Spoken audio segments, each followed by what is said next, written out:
Good afternoon, ladies and gentlemen. It is with great pleasure that I welcome you to our seminar focusing on FAIR implementation profiles, or commonly known as FIPs. My name is Robert Pergl. I'm an associate professor at the Czech Technical University in Prague. In addition to being involved in the technical development supporting FIPs, I have the honor of chairing today's session. I'm particularly delighted to announce that three distinguished experts renowned for their profound expertise and international experience in the realm of FAIR data have graciously accepted our invitation to speak today. We are joined by Erik Schultes and Barbara Magagna from the WorldFAIR Foundation and Simon Hodson from Data. Before I yield the floor to them, I would like to offer a brief overview of the impetus behind organizing this seminar and what we anticipate you will gain from it. At EOSC-CZ, we are embarking on a journey of several years of intensive technological, methodological, and organizational development at a national scale. This journey promises to deliver significant enhancements in data management for Czech researchers. This vision will come to fruition through two major projects: Open Science 1, commencing next year to establish foundations of national infrastructure for modern and user-friendly data management, and Open Science 2, which we will begin to prepare next year, aiming at its effective implementation across diverse research communities. One of today's pressing challenges in data management is the endeavor to make data fair, a goal that is not only immensely beneficial for the field of data science, but is also increasingly becoming a prerequisite set by European and national funding bodies. The challenge here stems from the fact that the FAIR principles were intentionally designed to be generic, offering a wide latitude for implementation in communities. And this brings me to the crux of my introduction. FAIR implementation profiles have emerged specifically as a compelling strategy to effectively meet these challenges. I shall refrain from diving further into the topic at this juncture and instead invite our esteemed speakers to take the stage. Their presentations will likely spend less than 60 minutes, after which we have ample time for a robust discussion. So this will be an opportunity not to delve only into nuances of FIPs, but also to explore how we can harness their potential in our national projects. Thank you, and I look forward to stimulating an insightful session. Thank you very much, Robert, for the introduction. My name is Erik Schultes, and of course, I'm joined by Simon and Barbara, as was mentioned. I think altogether we have, I don't know, something like 23 slides, so I don't think it's an excessive number, but we hope that it gives you just a good overall introduction and a good feeling for what a FAIR implementation profile is and in kind of the status and its development. So this is again a snapshot of who we are, but I'd like to also mention, by way of acknowledgement, Marek and also Tobias, who have really worked very intensely behind the scenes in the FIP development and everything that you see today. This is the slide program anyways that we have, and I hope we can leave enough time for discussion and questions. I would like to lead off with just a basic overview. What is the FIP? How does it work? And then Barbara and Simon will give you case studies where they've been very intensively involved in very large projects on a diverse range, in both cases, a diverse range of domains and disciplines and communities and stakeholders. So it's been a real good road test for the FIP concept as a way of trying to build up community standards. And then, we'll have a quick overview at the end, just to say, how might FIPs be seen in the perspective as an infrastructure. So I'll begin. And in GoFair, we always tend to begin with this slide. It's an image item from the original FAIR principles paper in 2016. It's the famous box 2 that listed these 15 one-liners on the FAIR guiding principles. In that original paper, not much was said about how these principles ought to be implemented. But anyways, the the principles were given here. And if you look closely, some of these principles are very technical, very computer science or IT oriented. Other principles are very much data related, and that's to say very domain specific. And I just wanted to highlight one principle in particular, R1.3, which actually has the word community built into it. And I think this is perhaps the one word in all the FAIR principles that have really helped to propel the idea of FAIR as far as it's gone in the last 10 years. Having community directly in the principles themselves, I think, really makes this tight connection to the domain. And it means that we really need to consult working scientists for answers here. So what is a FAIR implementation profile? It's when you see the FAIR principles, I think of the FIP is a very straightforward extension. It's sort of the next step. You know, you're given a set of principles. At some point, you would like to implement those principles in real technology. So it's a question, well, what technologies will you in fact use to implement F1, F2, F3, etc.? And a FAIR implementation profile is really nothing more than a list of these declared technology choices that are intended to implement each of the FAIR principles. And these decisions are made, or these declarations are made, as a collective decision by the members of a particular community. So a FIP is really, in my mind, it's really this this correspondence between a community and all of their technology choices to implement FAIR. So here's a schematic on the right side of a FAIR implementation profile. And you see the FAIR implementation community, and then a list of what we call FAIR enabling resources. So these are the terminologies that we've developed to describe these different components of a FIP. And the nice thing about the FAIR implementation profile is that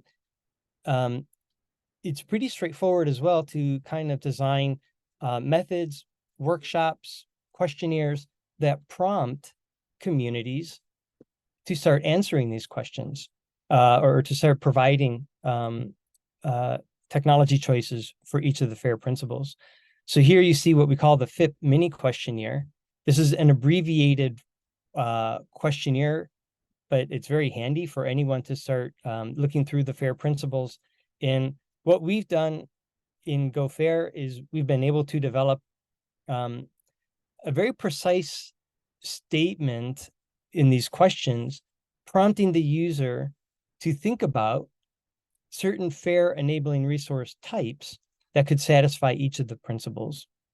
So this is just a simple spreadsheet exercise, but it's still very handy and very educational. But what we wanted in GoFAIR was for the FIP to be itself machine actionable. That is, we really knew from the beginning we wanted the FIP to be also FAIR data. So we went ahead and designed an ontology to describe the components of a FIP and their relationships. So here in the ontology, you can already see there's a community highlighted as well as a FAIR enabling resource. We use that ontology in combination with the tool from the data stewardship wizard. We commandeered the tool and replaced the knowledge model of a data stewardship plan with a knowledge model of the FIP questionnaire using the ontology here. So we could use the what we could now call the FIP wizard as a tool to capture in a machine actionable way the answers that people provide. There was one other thing we decided to do with this was we integrated as well the FIP wizard with the nanopublication framework and the nanopublication server network. And I don't want to go into the details of a nanopublication here, but suffice it to say that it's a standalone publication where what you publish is a single assertion. And so, for example, we developed a nano publication that would identify a community in a very precise machine actionable way. We would also use nano publications to identify a large range of FAIR enabling resources and their different types. So those are the components of the FIP.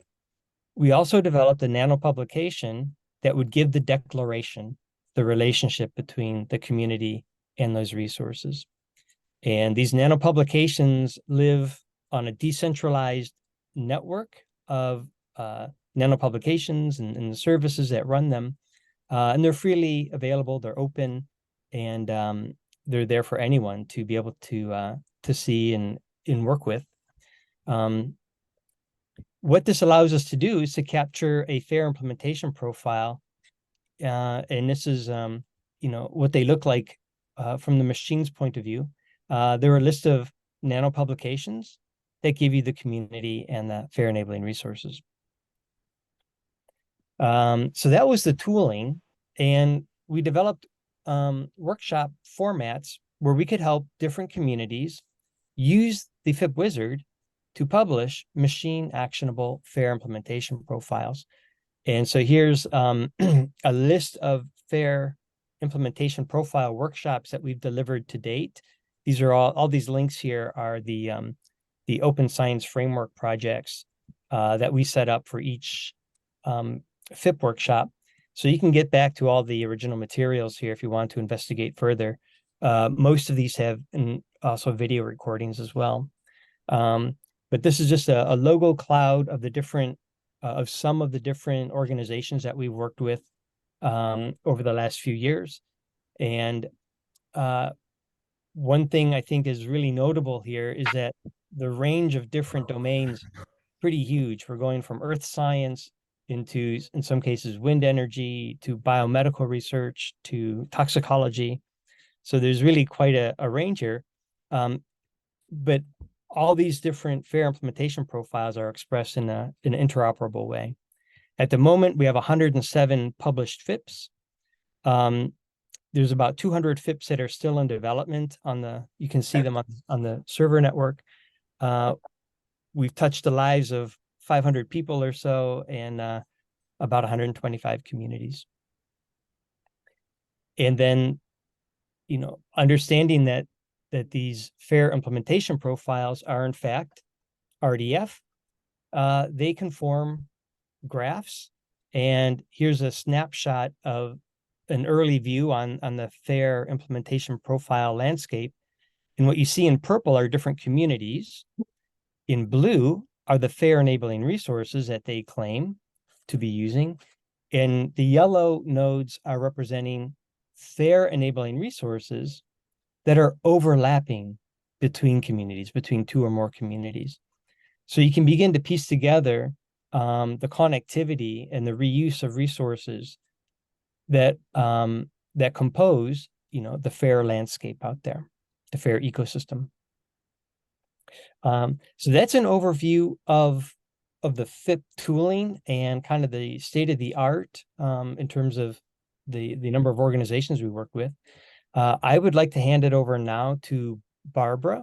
Thank you very much, Erik. I'm here to talk about ENVRI. ENVRI is a 4 years cluster project of the S3 environment domain, aiming towards the provision of services compliant with the FAIR principles. And this was active between 2019 and 2022. The overall goal of this project is was to advance the fundability, the accessibility, the interoperability, the reusability, so the fairness of research data, products, services provided by the ENVRI cluster, and to connect them to the emerging service ecosystem of the European Open Science Cloud, the EOSC. And environmental sciences are traditionally divided into 4 research spheres: atmosphere, hydrosphere, geosphere, and biosphere, or air, water, land, and life. And ENVRI, the ENVRI research infrastructures that are participating are listed here in around the circle. So there were 14 research infrastructures involved. And they are all part of the ESFI roadmap, meaning that they are the most advanced in their operation and services they offer. They are the main producers and also providers of environmental data in Europe. Next, please. Can you progress? Yeah, so in total, there were 39 partners and, as said, 14 research infrastructures involved with a really highly diverse level of maturity concerning FAIR data and services. But they shared the same goals to further develop common data standards and policies for data lifecycle, cataloging, curation, provenance, and service provision within the cluster of the ENVRIs, improve the skills of the personnel in the research infrastructures to develop and maintain FAIR infrastructure. So we provide a lot of training on the FAIR principles. Yeah, and the research infrastructures and their activities were all in line with the principles of open science. And together they aim to form a cohesive global research infrastructure landscape with a strong role in the ENVRI community and increased innovation potential was seen for each research infrastructure by establishing a specific ENVRI FAIR service catalog in the EOSC catalog. So to be part of the EOSC catalog. Thank you. Next, please. So I was involved in work package 5 of this ENVRI FAIR project, which was about harmonization of data and services, and had these goals: do a fairness assessment and a gap analysis, work towards harmonization, convergence of used resources, develop common targets for for subdomain metadata and data, develop catalog of services, guidelines for testing and validation, and make ENVRI FAIR ready for EOSC and demonstrate and roadmap a future development. Next, please.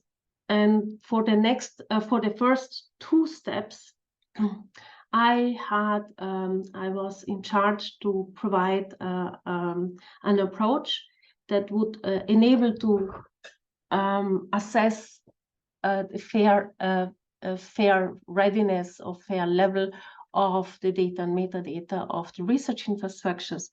Yeah, and this was the moment where I worked together with Erik Schultes from WorldFAIR Foundation to actually develop the FAIR implementation profiles as a means to provide a questionnaire that allows to compare results of the survey in a fair manner. So as already presented by Erik Schultes, we used nano publications to document the FAIR enabling resources used by the different communities. Yes, and we used these FIPs actually to then also do a gap analysis, and then from there to find out how we could better converge and harmonize. Next, please. As you can see, we started in 2019 with the first FIP assessment, FAIR assessment with the FIP, did a first gap analysis. So what was not considered yet by the research infrastructures, where the gaps of in terms of FAIR enabling resources for specific FAIR principles. And from there, FAIR implementation plans were developed with a strong emphasis on those resources that really needed to be developed. Then a year after, we did again a FIP analysis in 2020 and redefined and refined the implementations, and repeated this for each of the years. So we had 4 FIP runs, and at the end we could really do a nice fair convergence demonstration. Next, please. So as you can see, we here the different subdomains: atmosphere, marine, land, and ecology, and we had in total 85 FIPs, because the different research infrastructures also organized the FIPs around their repositories. In average, the FIP included 28 fair naming resources, but we had also a FIP with 43 fair naming resources, a very major,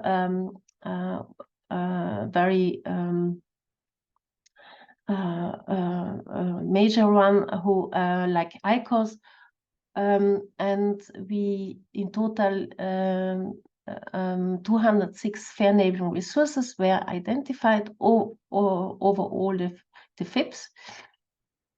And what we could also observe, each year the quality of the FAIR implementation profiles improved, because also their understanding how to achieve FAIR was much more mature, also by the trainings we gave them during the 4 years project. Please continue. Yes, and as you can see, we did a lot of analysis based on the data. Here, just a screenshot of 2021, where you can see the resource overlap, comparing the different FIP projects to each other. And you see that the higher or the darker the color is, the higher is the resource overlap. And this is very much pronounced in the atmosphere domain, where they could really show how they could increase their fairness, working together, starting from the gap analysis and building on a common implementation plan for the subdomain. So they also decided to work on a common reference vocabulary for observed variables, and on a common concept for identifying entities in data production, in the agreement on a common base technology for authentication, for attribution and citation string and acknowledgement. And they also agreed on a common concept for licenses on data products, metadata mapping to DCAT application profile and services, which are also registered in ENVRI Hub. And they also work together on the implementation of common protocols on machine-to-machine level. Yeah, and overall, I think this was a great success and shows how the FIPs could really guide a common roadmap to achieve better fairness overall. Thank you very much.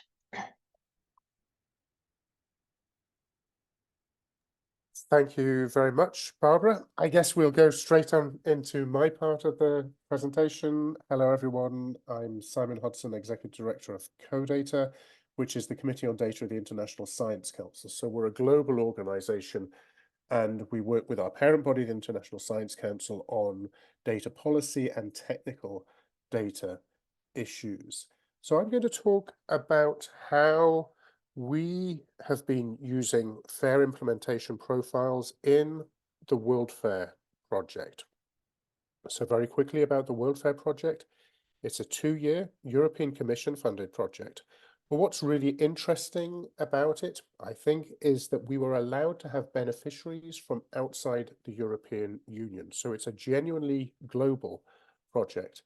And for an organization like CoData, that was particularly exciting because because we're a global organization, of course, and we had already been doing some of the groundwork for this work with various partner organizations and case studies around the world. So when the funding became available for a project to explore how we can better implement FAIR globally, we put together a set of partners and we explored what sort of methodology we could use, building on some of the work that we have done. And something that I like always to stress about the WorldFAIR project is that we work with a number of authoritative international entities. And what I mean by that is organizations which can make decisions about the sort of standards and technical support, the metadata profiles, terminologies, etc., that are used in particular domains. And indeed, some organizations that themselves look after those standards. And that's particularly important when it comes to implementing the FAIR principles globally and for particular research areas. So there's more about the WorldFAIR project there, the website, our outputs in Zenodo, and the webinar series from each of the case studies. Next slide, please. So this is the usual slide of all the partners, various organizations all around the world, and I won't dwell on that further. Next slide, please. So in the design, Erik, I think you're showing from a different version, aren't you? Can I show from I'll share my screen, Erik, if I may, because I've Yeah, go ahead. yeah Simon. I added a slide. And it can make all the difference. Yeah.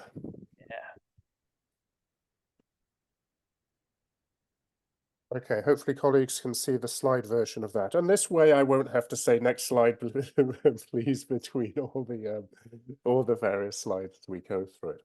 I added this slide during the presentation because I thought it's important to give context.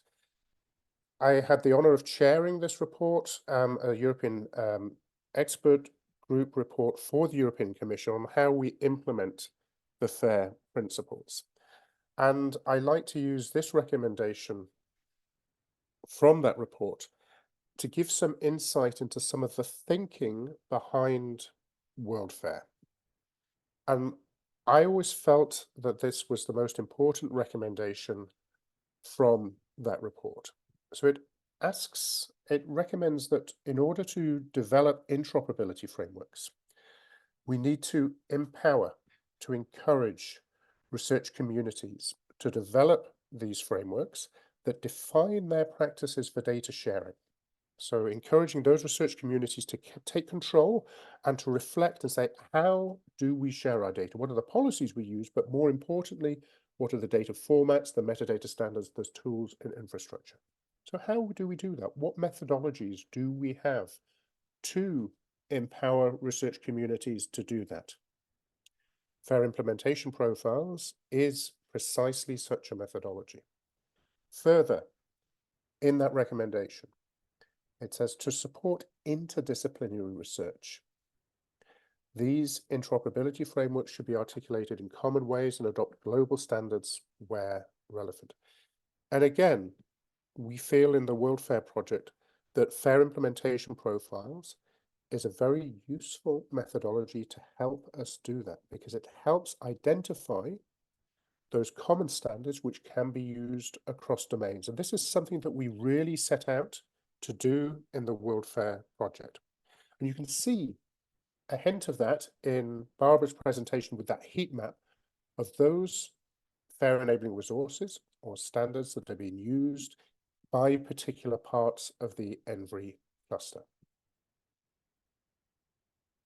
So, thinking about that objective, we put together a set of case studies from around the world in a huge range of different research areas, ranging from chemistry through nanomaterials, geochemistry, 3 social science and health related research areas and case studies, 2 related to biodiversity and agricultural biodiversity, which is focusing on pollinator data, and 2 related to the environment and our response to environmental change in various ways. One on ocean science, where we collaborate closely with ODIS, the Ocean Data and Information System, and one on disaster risk reduction, and also on cultural heritage.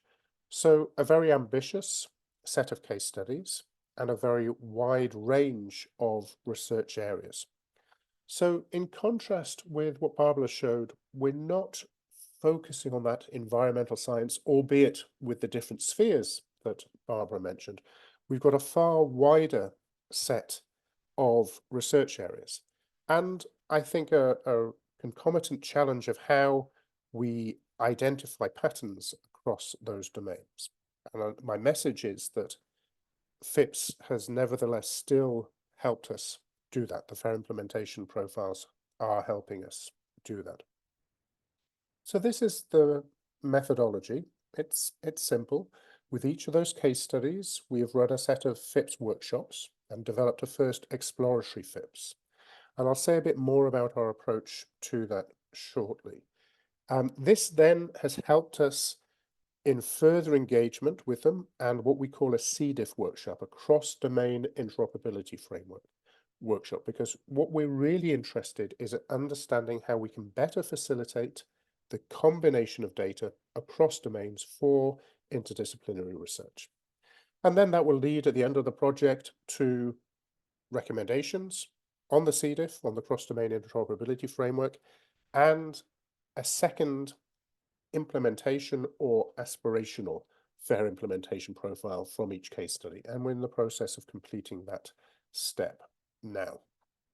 And this is really in words what I've just explained, and that may be of interest to you as a point of reference, but I'm not going to dwell on this slide in the interests of time. But this really runs through with a little bit more explanation of that methodology that I've described. FIPS workshops, engagement with the case studies, and the shared development of this cross-domain interoperability framework. So what have we learned from the process of using FAIR implementation profiles?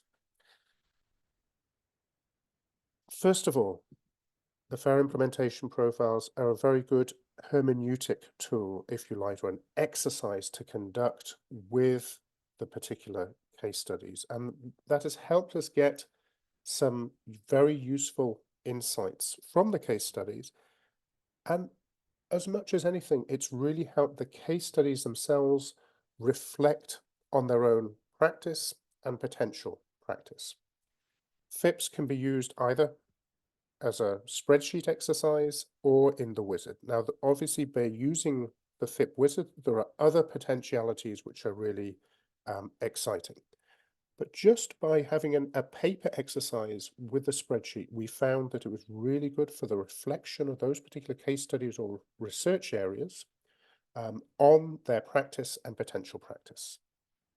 And then, of course, as Erik and Barbara have explained, by using the wizard and by encoding the outcomes of the FIPS, the description of those FAIR enabling resources as nano publications, we then have the potentiality of identifying patterns, of visualizing that graph, and so on.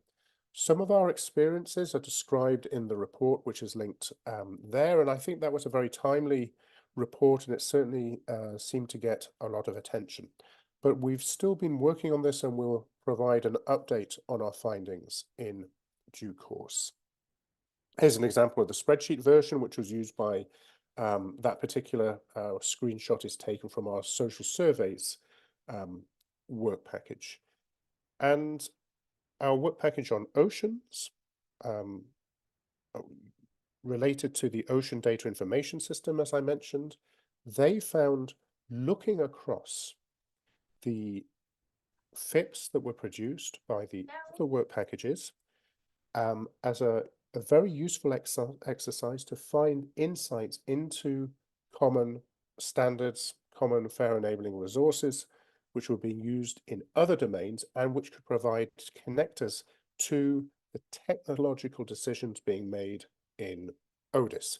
And that exploration is detailed in that report there, deliverable 11.1. And again, that may be of interest as an exploration of the utility of looking across FAIR implementation profiles across different research areas.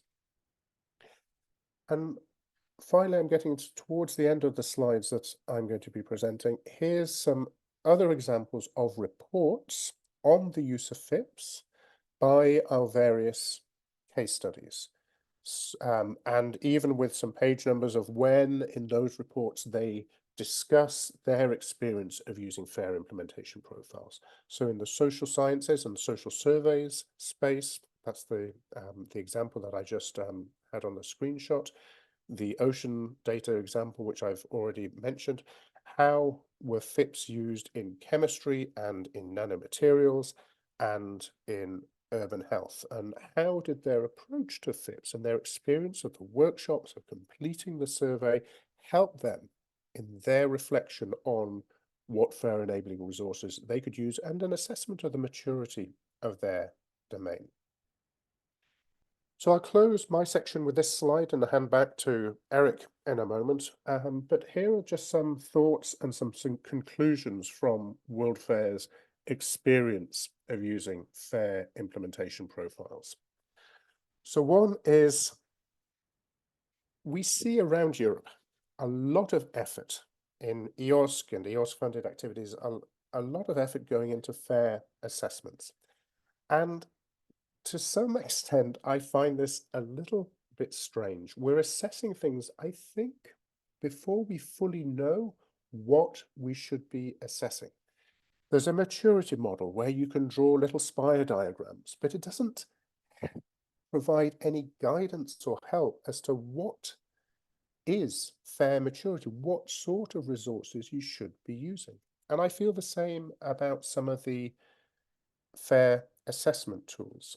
And the argument that we've presented in WorldFAIR and that we feel quite strongly about is that the FAIR implementation profiles horse should come before the FAIR assessment cart. But we've got things the wrong way round a little bit, that it would be really useful for us to do a broad exercise with a range of research domains around Europe to complete FAIR implementation profiles, to get this information in the wizard, in there as nano publications, so that we can identify those patterns and we can encourage those communities to reflect upon good practice, their own maturity, and where they could go before we start imagining that we have a definitive tool for FAIR assessment.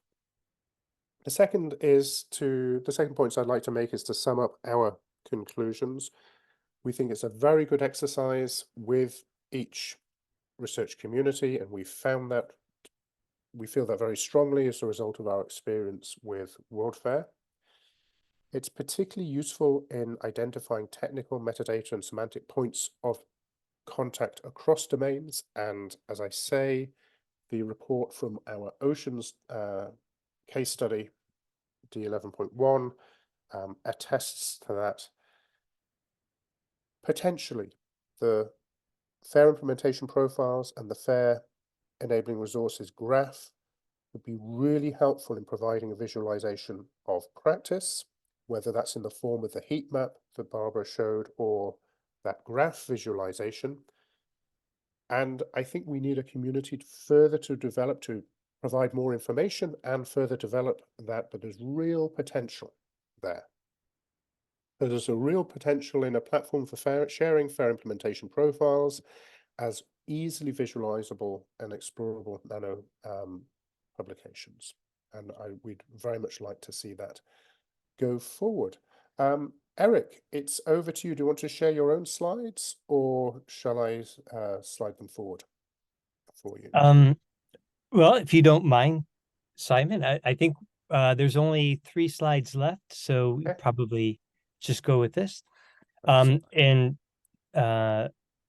a perfect segue, Simon, for finishing off these last 3 slides. So given that, we've seen this ambition to formulate the FIP idea in the context of machine actionability, and then, this was 3 years ago now, 4 years ago, and then you see the application into very different but very demanding use cases. And I think the results are pretty positive at the moment. I think the other question we'd like to address is, apparently the FIPs are working well for individual communities. It really helps, as Simon showed and as Barbara reflected, it really helps communities to learn more about the FAIR principles and the existing state of affairs in their own domain with regards to FAIR. But there's also this question of interoperability between communities. And this is where we I think can see an application of FIPs at a more infrastructural level. And again, Simon's already alluded to this, but one idea behind this would be, for example, that indeed these recognized expert communities may come together to have a FIP workshop. And so this might be some kind of domain or specialized research program. These meetings could be convened by scientific funding agencies or other appropriate high-level community domains. But these meetings are held, the FIPs are worked out, decisions are made, collective decisions are made, and eventually a FIP is published. That FIP then becomes very useful, not only as a kind of a statement of declaration to the rest of the world, but we see now that that the FIP, being machine actionable, will speak to many of the kinds of questions that would appear in ordinary data stewardship plans. And so, for example, the vocabularies that you're using in your domain, metadata standards, access protocols, these are all elements that could be found somewhere inside of a data stewardship plan. We realized only sort of in hindsight that because we were using the wizard environment to create the FIP, that we were probably very close to being able to automatically pre-fill a data stewardship plan or data management plan with the information that was captured in the FIP. And so in this step number 1 here, I'm showing that we have in fact been able to implement an automated process now whereby the questions that are answered in the FIP questionnaire are mapped into the appropriate questions of the DMP.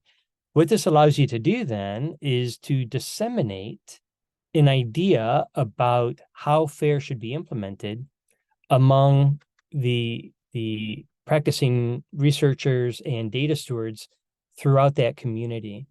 So even for people who might not know what a FIP is, who have never attended a FIP workshop, they could still, by virtue of having a partially completed DMP, go ahead with their data management and be in compliance to the FIP that had been worked out previously by their colleagues.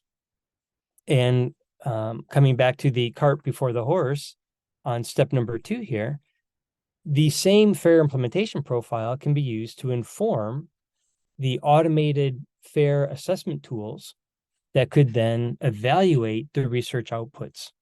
So you're sort of helping the researchers from both directions. You're giving them essentially FIP-aware instructions on how to implement FAIR, and then you can grade them along using the same criteria. And there's some references to each of these 2 applications here. But I think the important point, and again, Simon was already alluding to this, we can look to higher level, say, national or international organizations to take it upon themselves to pull in the right experts to formulate really high performant FIPs that capture the state of the art of a domain and are able to steward or be custodians of that FIP, allowing all the researchers downstream to be able to benefit from those choices, those FAIR implementation choices. Simon, the next slide. And just kind of lastly, then, as a kind of conclusion, this is again looking at FIPs as a kind of infrastructure, and we think they play multiple roles here. So certainly we see that there's the possibility for using the FIP to assess resources, and this can be done manually, very much as it was done in ENVRI, or it can be more and more, we think it can be automated through tools that are using FAIR implementation profiles to gain consistent assessment scores. The second point here is that we think the FIPs really lend themselves to, we could say, like a smart FAIRification. So not just kind of trying to make things machine actionable, but doing so in such a way that they really do conform to community standards and community objectives, that they're fit to purpose. And that's really addressing that all-important R1.3 FAIR principle. But it also allows you to fit your FAIR implementations into the context of the evolving ecosystem of FAIR data and services out there. So you can see the FIPs of others, and then you have the choice to implement what has already been implemented by others, or if you really feel like you need to implement something new and original to yourself. Simon emphasized the role of convergence, and we think the FIP is a prerequisite to any kind of catalyzed convergence. If we want to see an adoption of standards more broadly, we think that will happen in an accelerated way only by communicating your choices to others. And that's the perfect example of how the FIP can be used. This is especially true in the cross-domain interoperability. But more and more, I think, because we have these machine actionable descriptions, this collection of FAIR implementation profile information is something that machines could sooner or later come to assist. And we might even be able to ask questions like to the machine, design a FIP that is optimized for such and such problem or for such and such interoperability. And then lastly, we see that this tight connection between FIPs and DMPs, that we think this can really help to create the kind of guidelines and methodologies that are useful to practicing researchers and data stewards to make sure that they can publish data in the most fair and interoperable way. And then lastly, Simon, the last slide is just to say thank you very much for your attention and farewell, everyone. Here's some parting references on documents that might help you get started with FAIR implementation profiles. And with that, I would like to say thank you very much and hand it back over to Robert. Thank you very much, Erik, Barbara, and Simon, for these captivating presentations. And the good news here is that we have the plans of implementing, providing the technological infrastructure of FIPs in the Open Science 1 project that I mentioned. So infrastructure will be ready. But of course, for it to work, it must be also methodologically well handled organizationally and by the communities, which will be the OS2 project mostly. But now we have the excellent moment where we can ask and discuss and consult the experts. So I would give the floor to the participants, and please ask questions. Also, you can share your excitement about what you saw, or doubts, or whatever comes to your mind. So I can see one raised hand. Marek, the floor is yours. Hello, everyone. Can you hear me? Yes. Thank you very much. Was, of course, wonderful, because this is exactly what we need. But of course, as Robert mentioned, we are really here maybe too much at the national level at the moment, too much focused. Some groups are more international than others, I mean, some domains.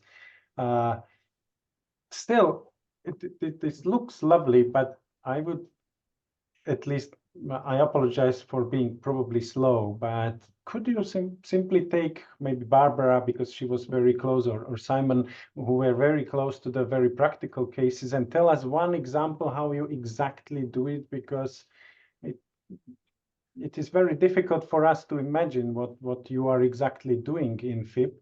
So can you, for example, take one of the FAIR principles, one of from the table, and how then you continue? Of course, you do it globally, which is much better. But maybe we should in Czech Republic also step outside, but how you do it, and then we can probably understand better how this FIP questionnaire or these kind of things are happening. I'm happy to show you how this would work. And actually, originally we had just a questionnaire, a normal questionnaire. We used Google Forms, and then we got very verbose answers which were not comparable. So then we found out, well, the FIP, this wizard, data stewardship wizard, is a good tool for organizing these questionnaires better. Yeah, and then we combined this with the nano-publication technology, and how I can show you live, I think. Maybe before, still, okay, let's take one of the one of the questions. One of the questions. Yeah. So the people suggest some tools, or how is it? Yeah, so I show you really live with one example, okay? So I share. This is the FIP wizard. I hope you see the FIP wizard. Yes, we do. Yeah, and we have around 24 questions or so. First, you define your community, but it's not so important. And when it comes to the question, what globally unique persistent resource identifier services do you use for your metadata records? You are asked, to say if you have something to declare or not, and if you have something to declare, then you add the FAIR enabling resources that you use. And in this case, it's asked for services, identifier services, and these are provided as drop downs in the FIP wizard. Already, you can see quite many here. And you can find them by just looking them up or typing in the first the words, and you would find them, the UI or so on. And you see that some of these are qualified, are being checked, but all these, the B2 handle service, for example, is described further here. You click on this and you find this information also as a machine readable nano publication, where you see the whole description of it. So the B2 handle is a distributed service that manages persistent identifiers.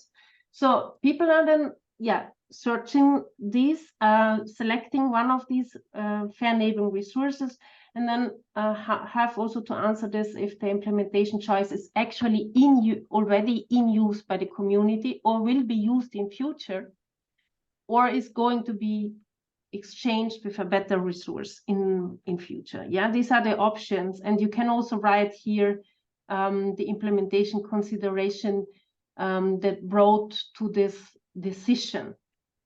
And if you cannot find in the drop-down what you are looking for, you can on the fly produce these descriptions also in the wizard by just looking into this chapter 7, where you see that there is a template and you can create your own service, description here with questions, and you can publish them on the fly as nano publications that will then appear in your description, in your project that you had before.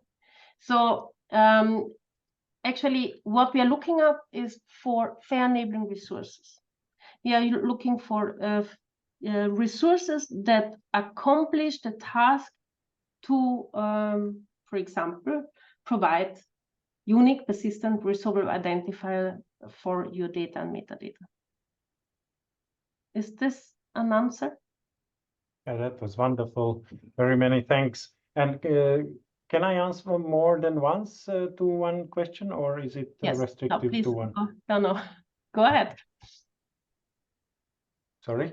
Go ahead. Yeah, can I, well, no. I mean, if in this questionnaire, Yes. Okay. I have question 1, and is it allowed to provide only one answer, or I can provide more than one?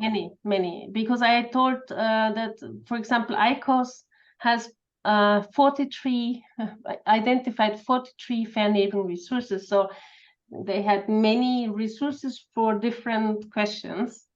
So you can just add additional resources. Ah, yeah, I see. Now I see. Okay, thank you very much. I wanted to get it from a real user, and this is always the best practice. Yeah. So actually, we are the developers, so it's easy for us to answer this. It's a bit more difficult probably for users if they are new, yeah, to find it out. But everything is quite well documented. Thank you very much, Marek. This was an excellent point. I could see Simon start speaking. Yeah, I mean, I was just going to add to that and sort of pick up on a couple of questions, Marek. In WorldFAIR, we did find it useful to do an exercise with the case studies, first using the spreadsheet, really, because where we found a lot of it was particularly helpful was to get the case studies to think about how do they respond to each of the FAIR principles. Now, obviously, that's how the questions are posed in the wizard, but it was useful around a table or around a virtual table to have that discussion. And then secondly, yes, we found that a given research area or a given research infrastructure might have more than one answer for these things. Some repositories might use an internal identifier system, some might use DOIs, some might use ARCs, etc. So you end up filling in all of these things. And I think one of the challenges, though it's a good challenge to have with FIPs, is identifying the most useful level to complete them at. Is it as a research group? Is it a research institute on a particular topic? Is it a research infrastructure, a given repository? What are your responses? Is it a research domain more largely? And there isn't a right answer to that, but I think we have to explore what's the most useful. And I think, as you saw in the ENVRI example, some of those, a given research infrastructure felt, okay, for our repository, we'll complete one. For the next repository, we'll complete one. And in our geochemistry case study, that's how they responded. And one of the things we're exploring is geochemistry has lots of different subdomains. And so they would like to complete a FIP for each subdomain to get that extra richness and to get that comparability. And I think this is useful when thinking about how do we use it at a national level, where we have national infrastructures or national groups, but we also need to have an eye to international developments. And it's precisely because of that I think FIPs can potentially be useful at that national level, because we do our reflection, what do we use? And then we compare to international developments. And we can say, okay, there's a gap, as Barbara said, there's a gap analysis. We use this. Maybe we might want to invest in adopting a more international standard, or not, but at least we can consider that once we have that information in the FAIR implementation profile. Erik? Yeah, and just to extend the answers from Barbara and from Simon, Marek, in the FIP wizard, after you've provided your FAIR enabling resource, there were the 3 questions below. Now, are you using it now? Is it something you would use in the future? Those questions came by popular demand. in the early days of using just the ordinary, spreadsheet questionnaire, we found that communities were saying, yeah, we're using XML now, but we have a project next year to move into RDF. And so we want to be able to say, somehow that we are in a state of evolution here, and we want to signal where we're going to go. So that was by popular demand. And also realize that everything you see in the FIP questionnaire is ontologically controlled.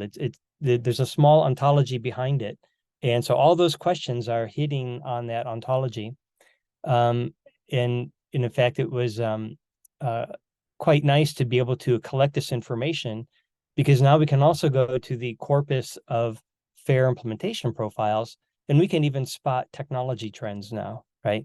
Things that might not be so hot today, but are on the horizon, looking like people would like to go in that direction. So that was really nice. And then also just this open field text box that said considerations. Whenever you've made a choice, there were some considerations behind it, and it could be technical, it could be economic, it could be data related. I want to interoperate with a certain domain. So that's a space where we can also record kind of the wide open considerations behind the choice of that technology. So we've recorded that as well. So yeah, I just wanted to kind of fill out the user experience there on the FIP wizard. I would like to thank, because I've got such a fantastic complete answer. It's really nice. Thanks, Slav. Yep. Thank you. So do we have other hands raised currently? I don't see any. So maybe I will take this quickly, this window of opportunity to ask a question by myself. You mentioned in your case study that you are using these like phases, right? Phase 1, phase 2. I suppose in the meanwhile, or between them, you are doing some assessment of the quality or feedback, and improving of the FAIR enabling resources probably. So can you maybe elaborate a little more how these mechanisms work of the quality assurance and evolving of the FIPs? Barbara would have a lot to say on that, I think. So quality improvement, could be now on 2 levels. First of all, what we provide with the nano publications is a description of or a metadata description about these FAIR enabling resources in a machine readable way via nano publications.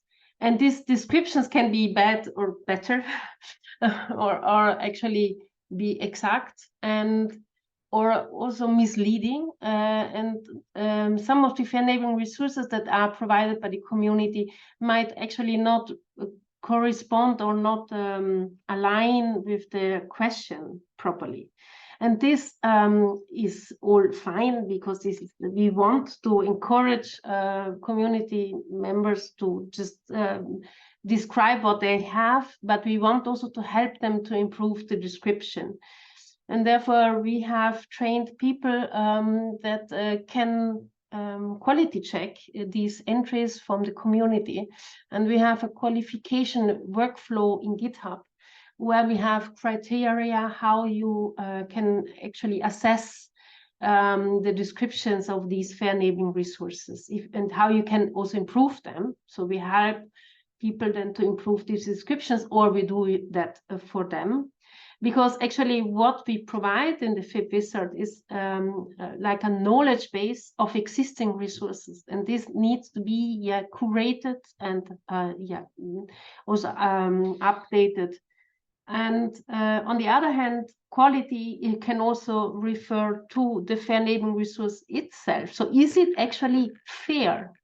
Or how fair is it? Can it be scored in terms of fairness?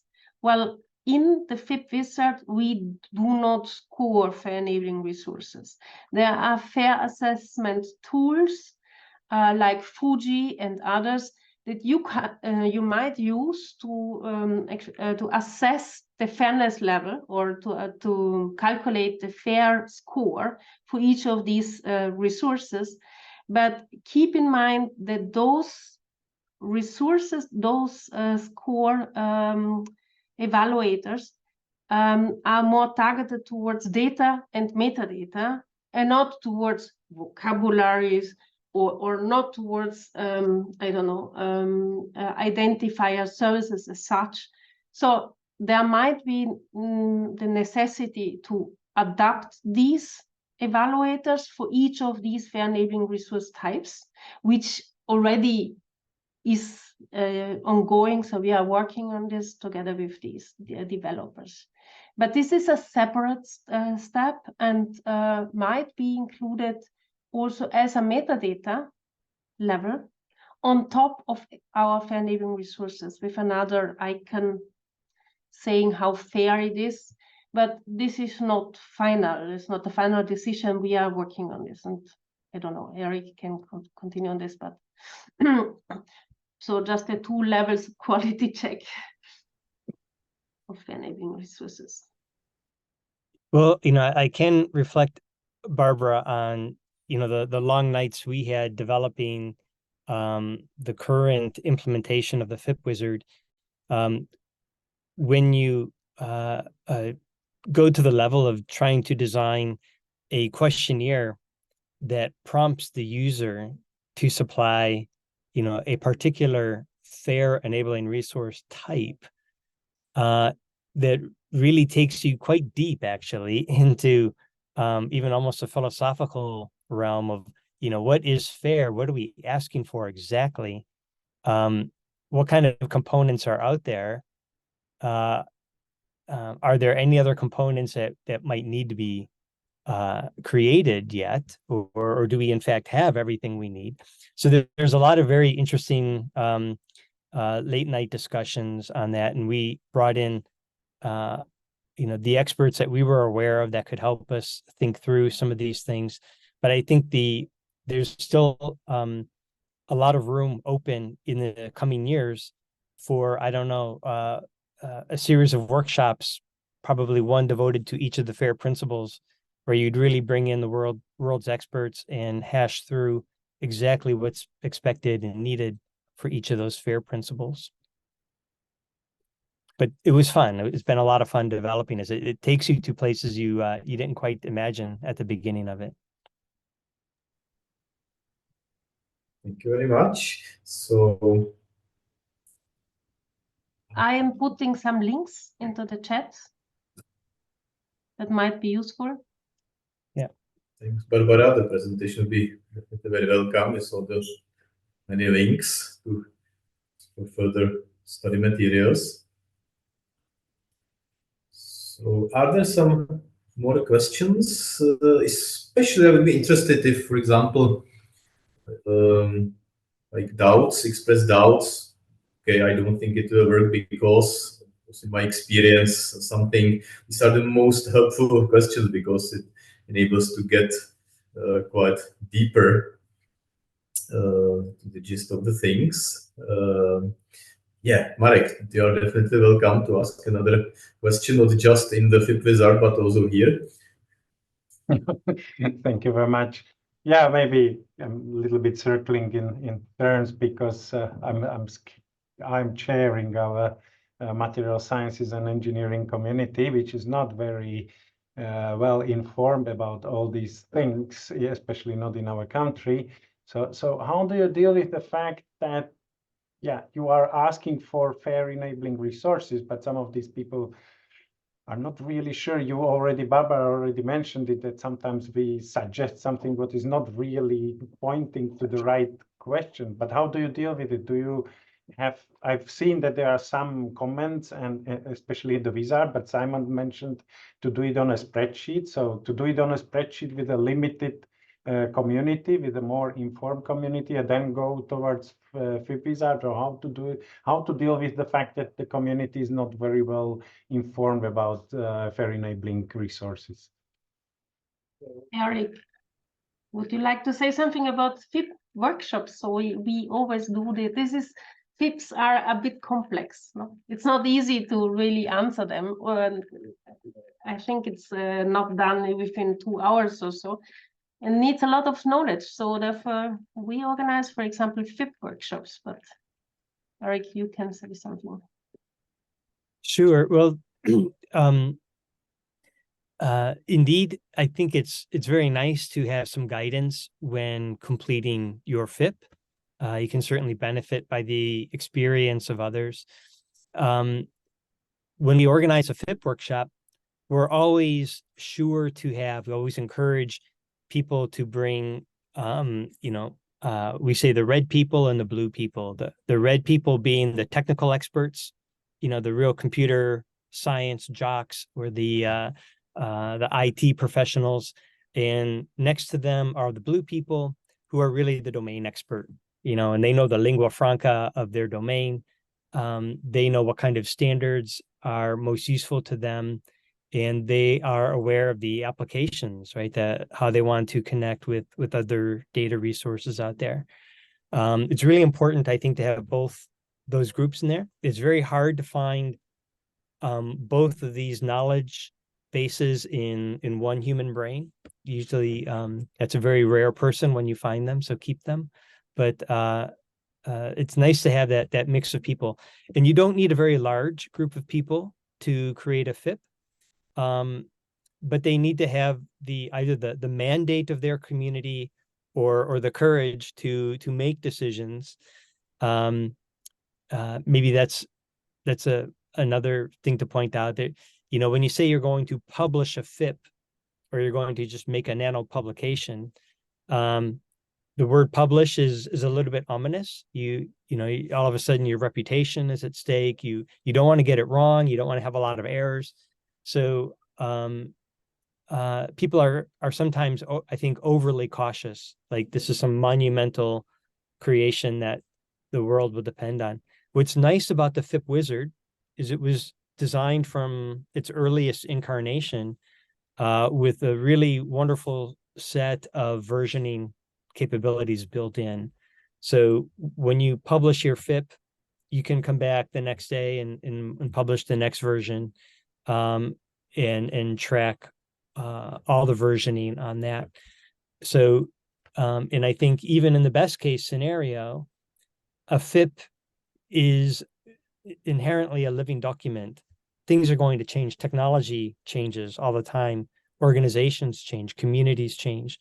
And so the FIP will need revision from time to time anyways, just to stay current with the reality of the situation. So there will be, an ongoing team of people who should be familiar with the FIP, the tooling around it, and there's certainly a need to set up some kind of governance framework around the creation of the FIPs. Just transparent processes and procedures that people can participate in order to get these decisions made.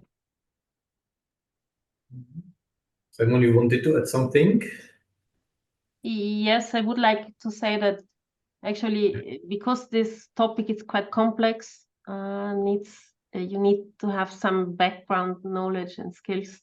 I have also put a link to that, developed a capacity building program, including a training program for facilitators. So we have trained now more than 25 people in the last year on how to steer the FIP workshops so that they can really help others to fill it out and to understand the details.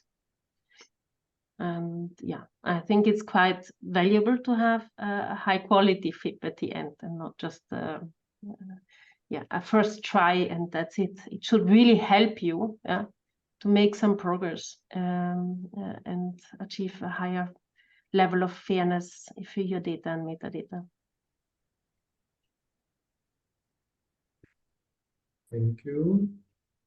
Simon, did you want to add something, or? Yeah, no, I will. I mean, all those points are very important, but I would reiterate what I said, that we found that one of the most important steps was that discursive step with the community themselves to get them to reflect on their practice. And that's for a number of reasons. It is still the case that with certain communities, there needs to be some acculturation, some socialization with the FAIR principles and some further understanding. And I think it's really important that the community itself undertake that reflection and reflect upon its practices. How does it do these things? And what are the resources that are available? I wanted to come in as well. The FAIR assessment tools and the fairness of a given FAIR enabling resource is really orthogonal. It's just not, it's not the same thing. And it's only the community that can and should really decide, what is the most appropriate metadata profile or terminologies for that community. Now, obviously, there are general principles, there are good practices, but it's important that the community itself is empowered to do that development, to make that adoption, and to look at the options that are available to it. And I think one of the most useful things we found is that FIPS is, as well as completing the form, it's the discussion around the questions, which is really helpful. Thank you very much. Since I still don't see any more questions, then probably presentations were very, very clear and a lot of food for thought and inspiration for us, definitely, especially for the Open Science 2 project. Maybe last concluding question from me. Is there something that you would like to share or may share from your experience that would be like don't do this because we tried and it doesn't work? So are there some warnings what we should rather avoid? We should how to proceed, probably should know how to proceed. That we have a lot of material from you. So is there something that would come to your mind? Or it was all like smooth path, no hiccups, no blind alleys.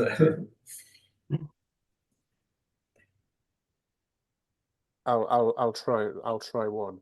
Just because something uses the word identifier in its name doesn't mean it is an identifier. So this is just an example of the sort of conversation that we had, which was really enlightening. And you can't have, and which again shows why the FIPS tool and the approach is very useful. So there's a thing called the International Chemical Identifier, which is used to identify particular chemicals. But although it has identifier in the name, it doesn't really go in F1. It's a classification scheme, really. And it's a lot more complex than a simple identifier and the like a DOI. So this is just one example. We got into some very convoluted, interesting discussions with our colleagues at IUPAC, the International Union of Pure and Applied Chemistry, before we fully understood collectively where INCHI, the International Chemical Identifier, should go in the FIP. Now, that was challenging, but it was also extremely enlightening in terms of our own and their understanding of the information universe that they live in and how they can make their, how they can complete the FIP, how they can understand the FAIR processes, and how they can make chemical data generally more fair. And so I'd say, in addition to that, you need to be cautious. You don't need to, instructors or facilitators, as well as the people. It's really important not to come in thinking that you know everything, that you understand how things work. It's important to be, to have a bit of, to use it as an exploratory process so that you understand better the subject area in question. And I think that's also why it was very useful for us to have those authoritative organizations involved, like IUPAC and others, that have an international standing and look after standards themselves to help us understand how things fit together more effectively. interesting experience, Simon. It reminds me of what George Mealy said, the author of the Finnish State Automaton. He said once, data are just fragments of reality. It's ontology, or what is, that matters. So we could rephrase that. FIPs are just fragments of reality. It's the ontology, so the interpretation of what the people mean behind the identifiers and other terms that mean. So I think it's also very interesting that the FIPs workshop serve as an ontological discussions where people have the opportunity to clarify their views on these things, right? Yeah. Yeah. Okay, so if I'm not mistaken, we have no more questions now. Please shout somebody if I overlooked you. But if that's not the case, we are also closing near to the end of the session. So thank you everybody for joining. I hope it was interesting and inspirational for you. Most of the participants stayed up to the end, as I can see. So probably that's the case, that they liked it. They didn't escape. And thank you very much, Erik, Barbara, and Simon, to make your time and join us and share your wisdom and experience. And also, I would like to thank EOSC-CZ for organizing this event and inviting people and everything. So I also wish you all a peaceful Advent time, and I'm pretty sure we will return to this topic in our OS projects, OS1 and especially the OS2 project. And so it may be also the case that we will follow up with this event and organize some more focused one once we get our hands dirty, probably here